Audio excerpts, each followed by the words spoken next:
Close your eyes for a minute. Remember being 9 years old.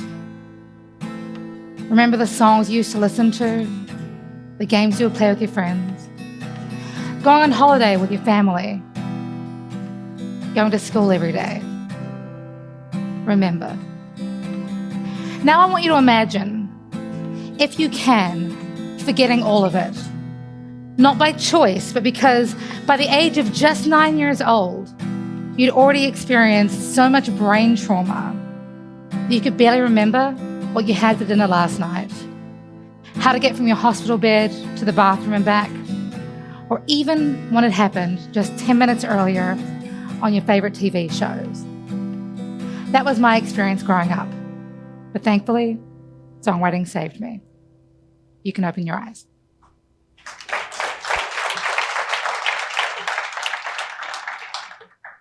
My name is Emma G, and I was born in small-town New Zealand to an American mother and a Fijian father. Growing up between three completely different cultures was fun as a child, but obviously most of us would recommend one country as enough. However, for me, I was unable to be raised with my father because I was born with a relatively rare neurological condition called hydrocephalus. Now, I'm not here to assume that any of you really know much about the brain, so let me give you the 411 real quick. You see, most people's brains float in water, otherwise known as cerebral spinal fluid, or CSF for short. For everybody, that CSF changes by between 200 to 400 milliliters every day.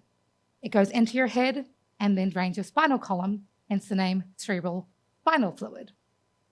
For me, however, I have a cyst about the size of my fist in the middle of my cranium, which blocks off the exit way. This means that water can get into my head, but it has no way of escaping. This leads to headaches, dizziness, nausea, vomiting, falling unconscious, and eventually death. Now, clearly I'm still alive, so, So at the age of 4 months, I had my first brain surgery when a shunt, or really long tube, was inserted into my head, draining the cerebral spinal fluid out into my peritoneal cavity. Science is fantastic. Technology, life-saving. However, during particularly high hormonal changes, lumps can form in the CSF, which block the shunt. This meant that at the age of 9, I was put into hospital for 5.5 weeks, during which period I had 5 surgeries. I had an infection called Staphylococcus infected into my brain, and I nearly died. It was during this period of time that I developed some pretty severe brain trauma. Now, being in hospital for 5.5 weeks, it's fun, but it meant that by the age of 10, I'd already had 10 brain surgeries and 24 surgeries in total. This meant that I was spending weeks on end in hospital, leading to me feeling isolated. I missed out on school and started to fall academically behind. I used to be called the Human Dictionary, and now I was being called Frankenstein and freak. I was losing my memories. I developed depression, otherwise known as the black dog. So I turned to music. Even at the age of 2 years old, I discovered very early the power of stepping into my voice, stepping into my power, and finding the words to describe my hopes, my dreams, my resilience. Even at the age of 3, my mother overheard me singing one day and was like, damn, she got some words in her. So she didn't talk like that, but So she ran to grab a pen and paper and wrote down the words I was singing. Hush your way to sleep. Dream of your life's harmony. Dream your dreams, always dream of what's new. Yes, at the age of 3 years old, I'd already found some way of showing myself that it was okay to hold on, to dream, and have hope. As a teenager, this trend continued as I continued to find songwriting a very important and key skill to step into my power and make sense of the world. This even led me to finding the words and the vocabulary to express to my mother what I wanted to tell her as a teenager. Now, a lot of you might be parents, so you probably know how difficult it is to communicate with your teenager. Songwriting helped me find those words. It also helped me to figure out ways to make sense of why my father lived so far away. And 4 years ago, when he died, it helped me to find the words, heal myself, and overcome his passing. So what do I want to talk about with you today? Today, I want to chat with you about how songwriting is so instrumental in helping us neurologically, how songwriting gives us the tools to cognitively reframe traumatic events in our lives, and how songwriting can significantly improve one's mental health. Now, let's start with the neurological benefits. I'm sure you're all aware of the copious amount of studies that have taken place around the world at different universities on how therapeutic music can be. They call it music therapy. Now, music therapy can obviously have a significant increase in our vision, our balance, our speech, our behavior. It's fantastic. However, when you bring songwriting into the mix, something magical happens. You see, when songwriting and music partner together, we're now able to stimulate both the left-hand side of the brain and the right-hand side of the brain. We're able to couple our logic, our ideas, mathematics, and training with creativity, inspiration, feeling, and imagination. That's cool enough. But when both sides of the brain are stimulated simultaneously, a part of our brain called the corpus callosum comes alive. Now, the corpus callosum is made up of over 200 million nerve fibers, which, when they're fired up, actually sparks communication between the two brain sides. When this happens, growth happens. You see, by stimulating the left and right-hand side of the brain, we can actually start to redevelop, re-stimulate our brain to recreate brain function where brain function had previously been lost. This meant that I could relearn facts from school. I could start to hold on to memories like how to get to the bathroom and back by using songwriting, which leads to our abilities to cognitively reframe.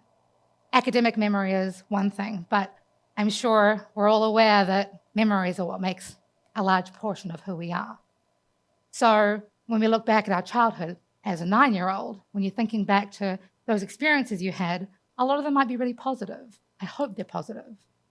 But for many of us, they can be traumatic. Songwriting helps us to rewrite our responses to those traumatic experiences.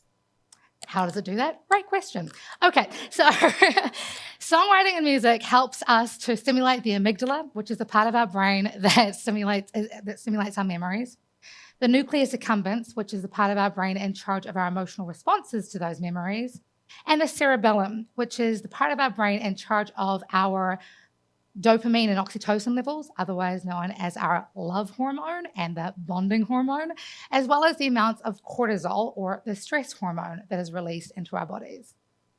So by using songwriting, I could literally take traumatic experiences, rewrite those responses by those increased dopamine and oxytocin levels and decreased cortisol levels, and step into a more positive and empowering part of my healing. This here is a picture of me performing with my old band Static Era back in New Zealand. The song I'm singing in this particular frame was a song called Dear Me, where I had recently found that my ex-boyfriend at the time had committed suicide. Now, I'm sure you're all aware, where you remember earlier in my talk, I talked about developing depression myself at the age of 9 years old. As a teenager, I contemplated suicide myself a lot. His suicide reminded me of my fragility. But I was able to use songwriting to help me rewrite that.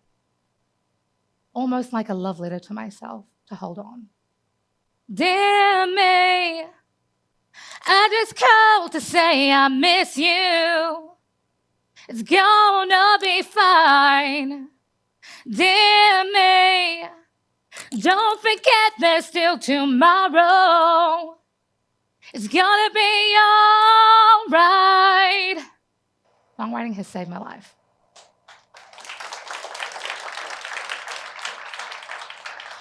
It has helped me redevelop parts of my brain function that I had lost during serious brain trauma.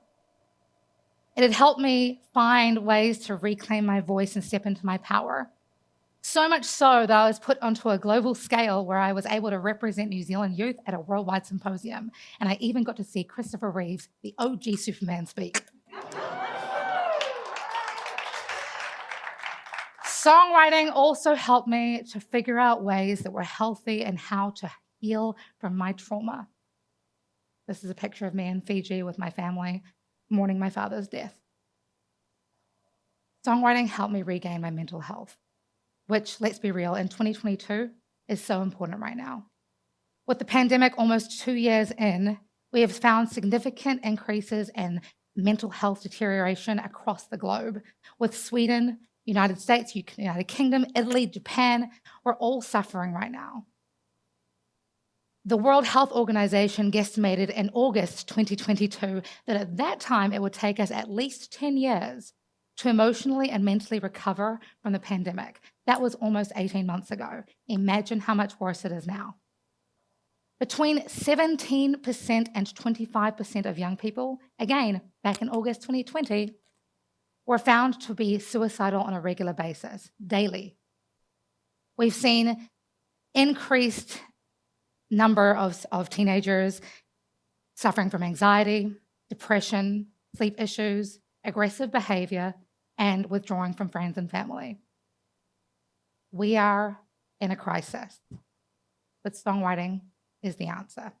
In fact, while we might be having multiple studies showing us how beneficial music can be, we're starting to catch up when it comes to songwriting. We've got Kathleen S. Mayers, who is a clinical psychologist from Western State Hospital in Virginia, agreeing with me. We have T. Ficken, the author of the Journal of Music Therapy, also shouting, proclaiming the positive effects of songwriting. Harvard Medical School has started to research the benefits of songwriting on veterans. Even if you look at the likes of Ed Sheeran and Zayn from One Direction, they're all agreeing with me. Songwriting is so helpful with our mental and emotional health. But the good news is it's not too late. The best time to plant a tree might have been 20 years ago. The next best time is today. So I'd like to invite you all to close your eyes yet again and remember back to that 9-year-old self that you were thinking about when I first asked you.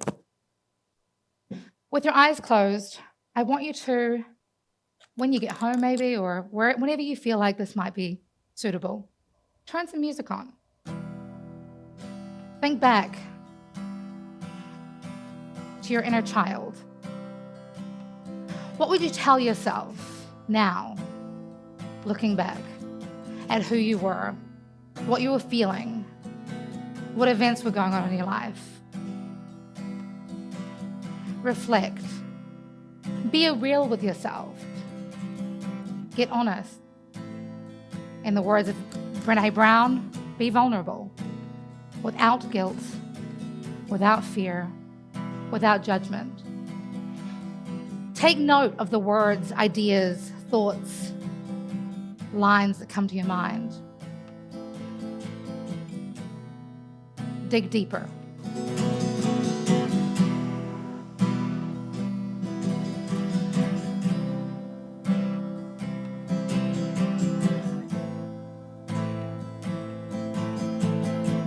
Now, as you start to really feel those feelings, recognize those lines, recognize those themes, when you go home, I want you to write them down,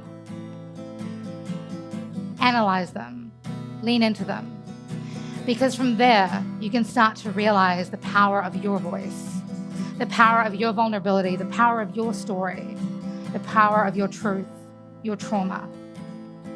And from there, magic can happen. You see, we each have two wolves that live inside of us. The wolf of anger, fear, judgment, bigotry. The wolf of love, positivity, hope. Songwriting gives us the opportunity to feed the wolf within you. The wolf of resilience. The wolf of dreams.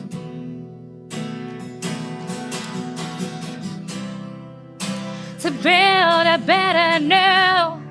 We gotta tear down these walls. The only way is through. Yeah, I lead it from the heart.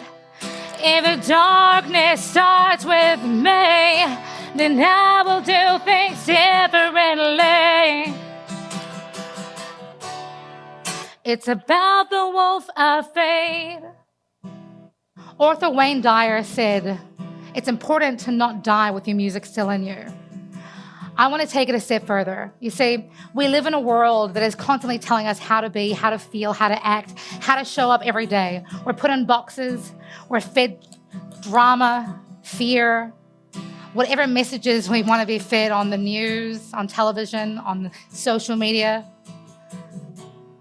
It's up to you to read through that, to turn that around, to feed that positive wolf. If nothing else, today, I want you to remember to not let the world write your song. You have the pen. It's about the wolf of faith. Thank you.